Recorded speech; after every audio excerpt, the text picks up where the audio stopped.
Hi, welcome back for Veganuary day 13. Maku showed up for food. He said, I'm here for anything that's going to drop on the floor. It's going to drop right into my mouth. Unless it's an onion or a garlic, and then I can't have it. My mom and dad said I can't have it. Alright, so enough of that. We're going to be cooking out of the Plentifully Lean cookbook today.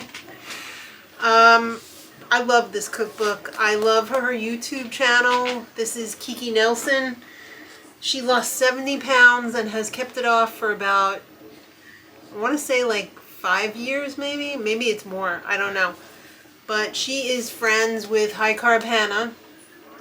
And they have a website together, or at least they had one together, on weight loss. So I got her book, and I have to say it's a really, really good book. There's 125 recipes in here.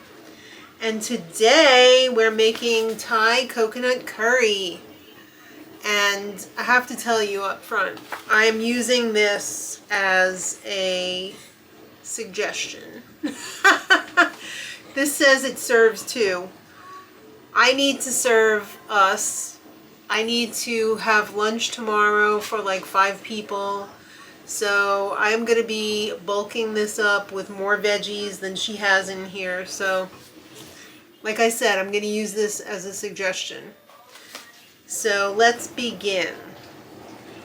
She starts off with yellow onion. We're going to saute some yellow onion.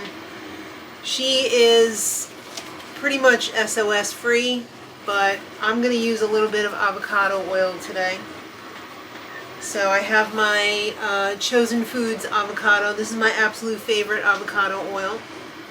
And I'm going to heat up my pan over here. Also, another thing that I'm going to change that is not in her recipe is I have some tofu.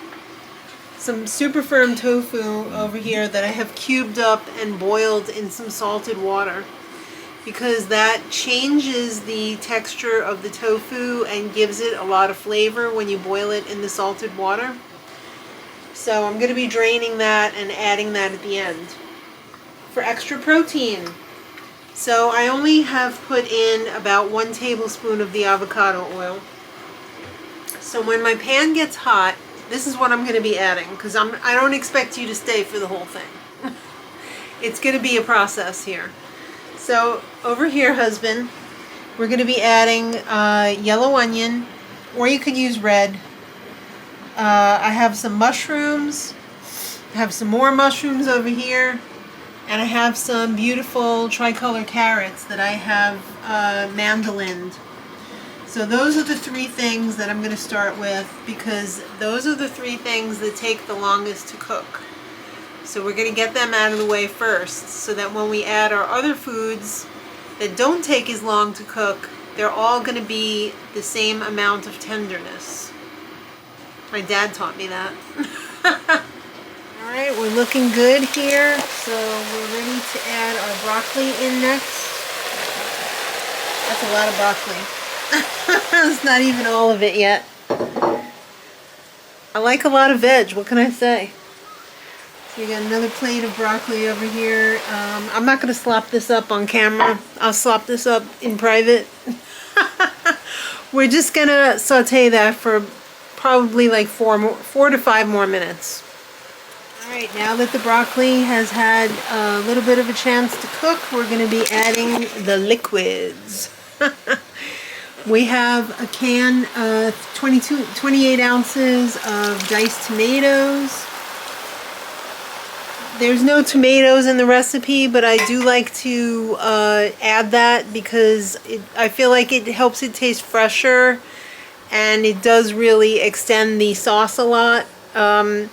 She had 1 can of coconut milk, the light version, to serve 2 people, but I'm going to use 1 can of the full fat for probably like triple that. So the tomatoes will help the coconut go a longer way without adding more fat.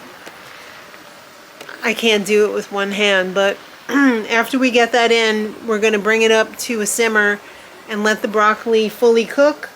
And then we'll be adding in some spring onion. I just put my garlic through the garlic press. We're going to add some fresh ginger. She doesn't have cilantro in there, so I'm going to just put a little bit. We've got some lime for serving. And what's going to give it the curry flavor is this mild curry spice paste. Because I'm making so much, I'm probably going to add pretty much the entire jar. She said 2 tablespoons to serve 2, so this is very mild, and I have a lot of veg here. So I'm probably going to use pretty much the whole jar.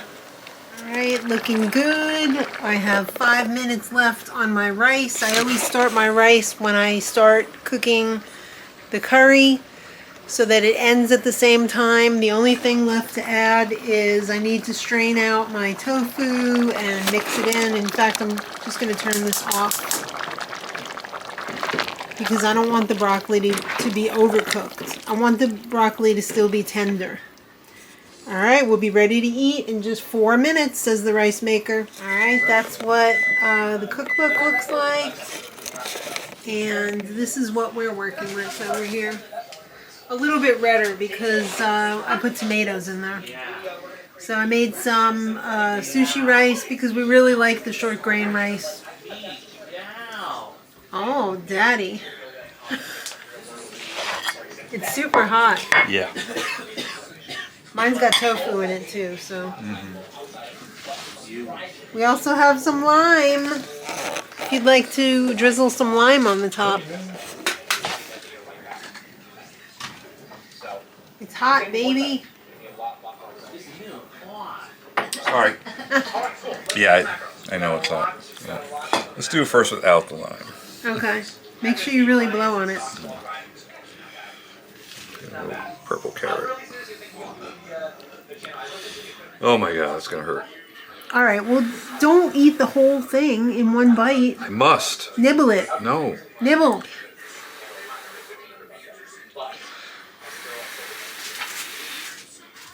What are you getting excited about? You said you're blowing the smell on me and I just want to eat it.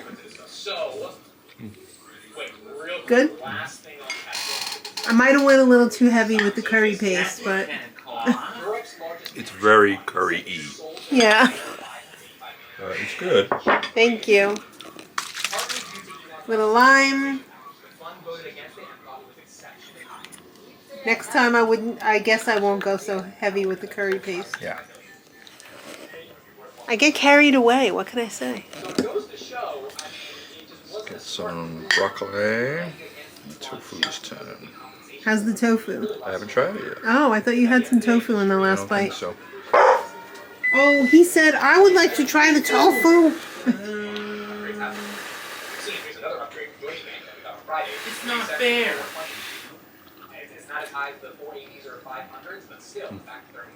Okay, there you have it. I'm gonna eat now. It's 8 o'clock. It's time to eat. Thank you. I hope you give it a try. Check out her cookbook. It's really good. I'll leave a link in the info box, and I will be back tomorrow with day 14.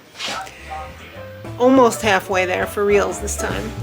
So thanks for watching, and until tomorrow, much love.